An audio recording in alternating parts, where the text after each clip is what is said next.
சக்தி சமையலில் நம்ம இப்போ பார்க்க போகிறது ஒரு சூப்பரான அல்வா ரெசிபி தான். இது எப்படி செய்யலான்னு பார்க்கலாம் வாங்க. இப்போ கார்ன்ஃப்ளவர் மாவு நான் ஒரு கப் எடுத்திருக்கேன். சோள மாவு தான். இதை நம்ம நல்லா உப்பு கொஞ்சமாக சேர்த்து நம்ம நல்லா தண்ணி ஊற்றி நல்லா கரைச்சி வச்சுக்கலாம்.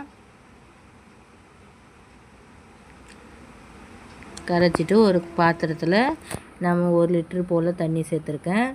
இப்போ அது வந்து ஒரு கப்புனா 2 கப்பு அளவு நீங்கள் தண்ணி எடுத்துங்க, கரெக்டாக இருக்கும்.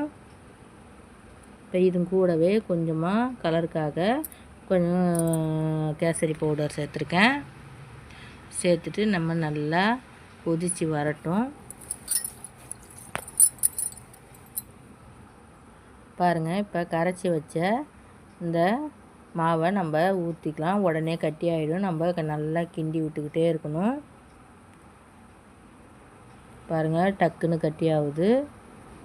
நல்லா இந்த மாதிரி கிளறி கட்டி இல்லாத நம்ம கிளறிக்கலாம்.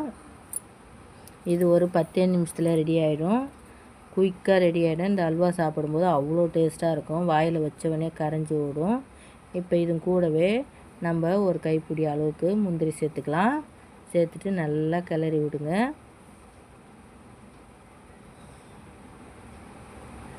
நல்லா சுருண்டு வரட்டும்.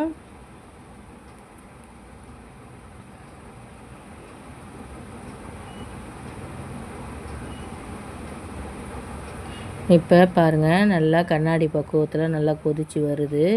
இது கூட இப்போ நம்ம ஏலக்காய் பவுடர் சேர்த்துக்கலாம். சேர்த்து நல்லா கிளறி விடுங்க. நம்ம லோ ஃப்ளேமில் வச்சு நல்லா கிளறி விடுங்க. இப்போ இதுக்கு தேவையான சுகர் சேர்த்துக்குங்க. நம்ம ஒரு கப்பு மாவுனா ஒரு 1.5 கப்பு அளவுக்கு சுகர் சேர்த்துக்குங்க. அப்போ தான் டேஸ்ட் சூப்பராக இருக்கும். நல்லா கொதித்து வரட்டும். நம்ம கொதிக்க கொதிக்க நல்லா நம்ம கிளறி விட்டுக்கிட்டே இருக்கணும். பாருங்கள், நல்லா கொதித்து வருது.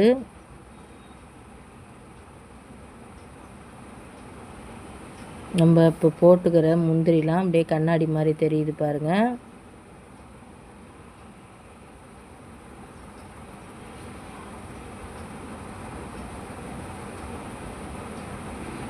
இப்போ நான் ஒரு பிளேட்டில் நெய் தடவி நான் ரெடியாக வச்சிட்டேன்.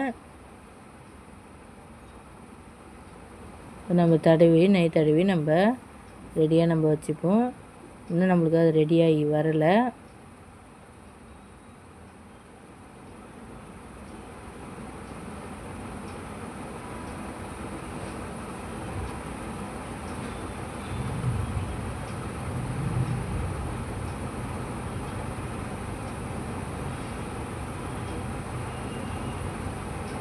இந்த பிளேட்டில் நம்ம மாற்றிக்கலாம். பாருங்கள், இதை நான் நெய் சேர்க்கும்போது உங்கள்கிட்ட நான் காமிக்கலை. இது நெய் சேர்த்து தான் நல்லா கிளறி விடணும்.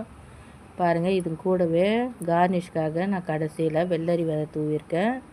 தூவி நம்ம ஒரு மணி நேரம் போல் ஆற விட்டு எடுத்தால் கட் பண்ணி சாப்பிட்டா அவ்வளோ டேஸ்ட்டாக இருக்கும். பாருங்கள் எப்படி ஜெல்லி மாதிரி இருக்குன்னு. இதை ஒரு இடம் நீங்கள் ட்ரை பண்ணி பார்த்துட்டு கமெண்ட் பண்ணுங்கள், சப்ஸ்கிரைப் பண்ணுங்கள், பக்கத்தில் உள்ள பெல் ஐக்கானையும் டச் பண்ணுங்கள். நன்றி.